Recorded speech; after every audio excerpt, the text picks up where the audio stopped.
Всем привет! Меня зовут Валерия, и я представитель компании Global Friends. И сегодня специально для наших подписчиков мы проведем интервью с культурным амбассадором Диловаром Хасановым.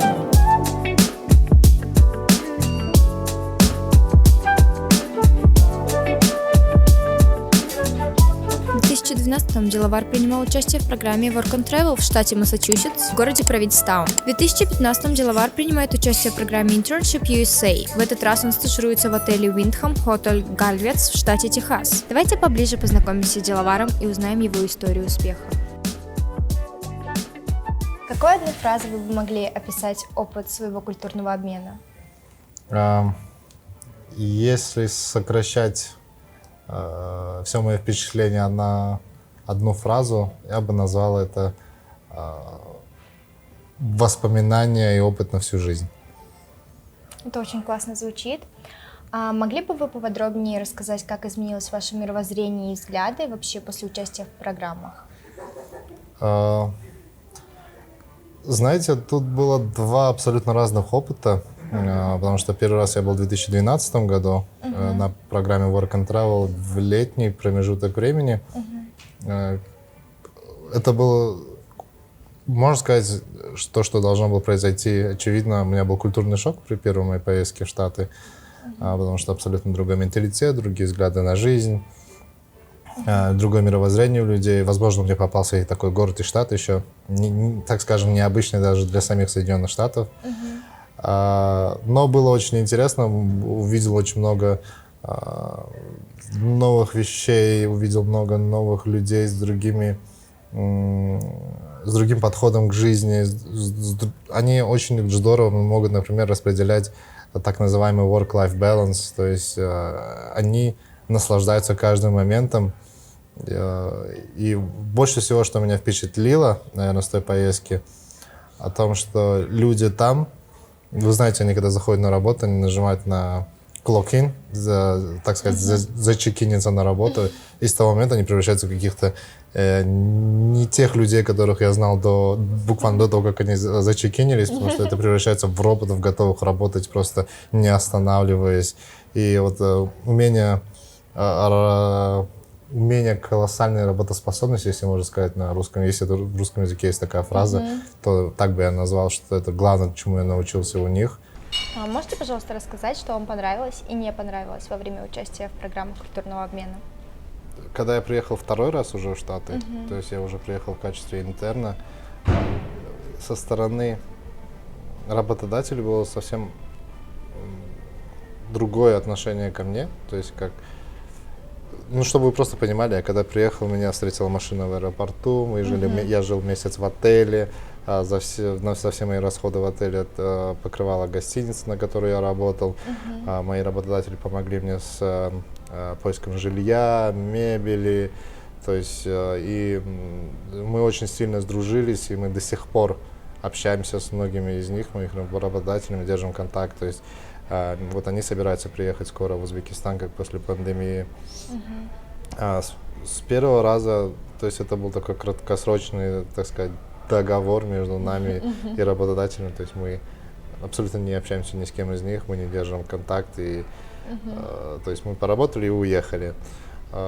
Мне очень понравилось то, что есть контрастные люди, да, в Штатах, то есть это те люди, которые относятся к тебе не просто с искусственной улыбкой, здороваются с тобой и прощаются, или там желают тебе хорошего дня. Есть те, кто искренне хотят, чтобы у тебя все было хорошо в жизни, поддерживают тебя, поддерживают советом, либо еще чем-то могут поддержать.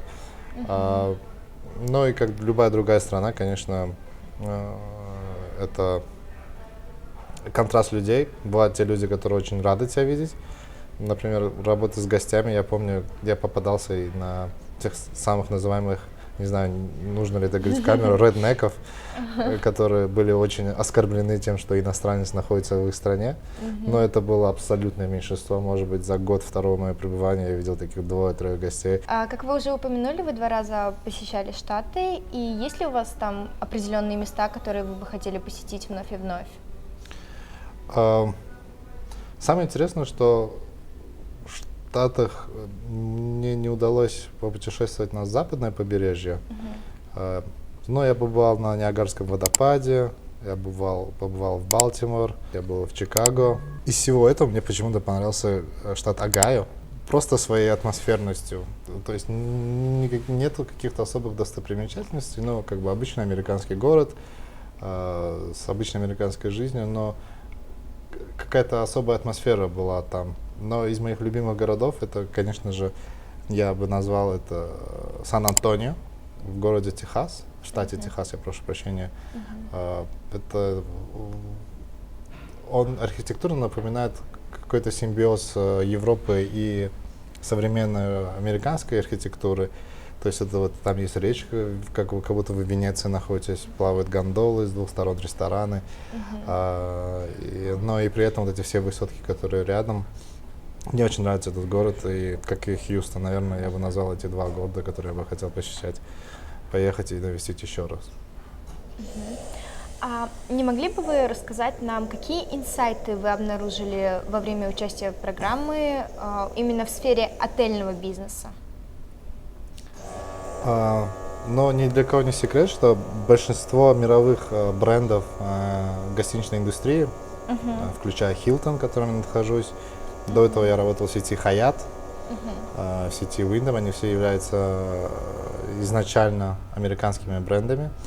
Оттуда зародились эти все так называемые стандарты процедур, стандарты сервиса,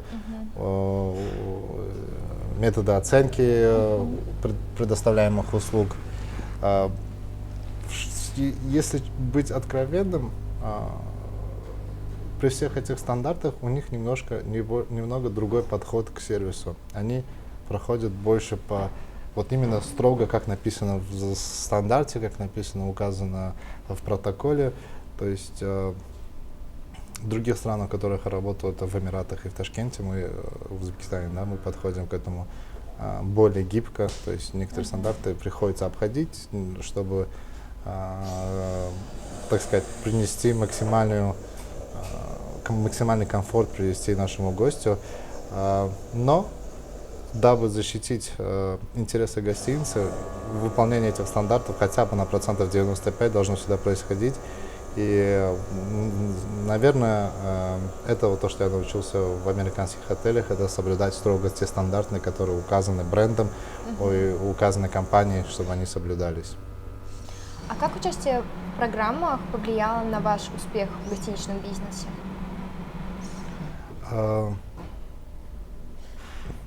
Есть несколько очевидных факторов. Это наверняка ни для кого не секрет, это английский язык, особенно разговорная часть, которая была подтянута очень сильно.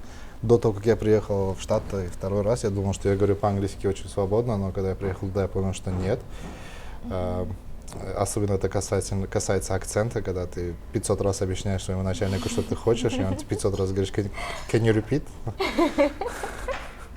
И где-то уже на 505 раз он начинает тебя понимать, но спустя 2-3 месяца самое интересное, что акцент тоже начинается адаптироваться под то, что ты слышишь ежедневно, то, что происходит вокруг. Второе, наверное, то, что повлияло на, так сказать, мою карьеру в отельной сфере, это, безусловно, то, что я работаю в международном бренде. Я знаю уже, как эти стандарты. Работал с разными гостями, то есть насколько развита эта сфера в Штатах, ни для кого не секрет. Для американцев остановиться в отеле — это как для нас сходить в ресторан. То есть они, может, сегодня остановимся в отеле, давайте остановимся в отеле.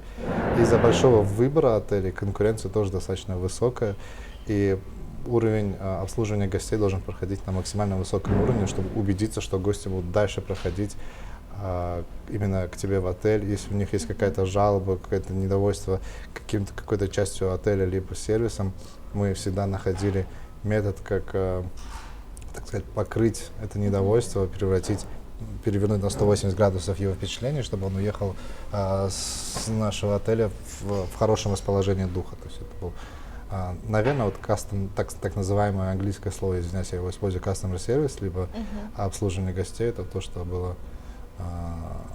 то, что научило меня, чему научила меня Америка и чем я до сих пор пользуюсь. наших реалиях или в тех реалиях стран, в которых я находился. А что вы можете порекомендовать участникам программ для того, чтобы стать успешными? А, ну, Я не хочу звучать как цитатник из ВКонтакте или из Инстаграма, который советует о том, что работай и все будет хорошо, но на самом деле я думаю, что это основной секрет. Но самое важное, что мы не должны никогда... Даже у меня была такая ошибка, вот когда в каком-то моменту ты подходишь к какой-то точке своей карьеры, и ты оцениваешься со своими сверстниками, с другими людьми. Ты думаешь, что вот у этого человека в этом возрасте он уже там дошел до такой точки карьеры, что не является показателем успешности. У кого-то может быть путь в километр, который он пройдет за, там, я не знаю, там 10 минут, да, там, скажем. А кто-то пройдет путь в 10 километров за час. Но у этого человека, который прошел очень быстро за 10 минут 1 километр, он на этом его путь заканчивается, а у кого-то может быть еще долгий путь, но, безусловно, стремление к своей цели и расставление приоритетов в правильном порядке должно помочь. Спасибо вам большое за интервью, нам было очень приятно с вами пообщаться. Желаем вам успехов во всех ваших начинаниях и уверены, что вы его добьетесь. Спасибо большое, спасибо за вашу уверенность в моих планах и начинаниях. Надеюсь, ваши слова станут реальностью. Спасибо, что пришли.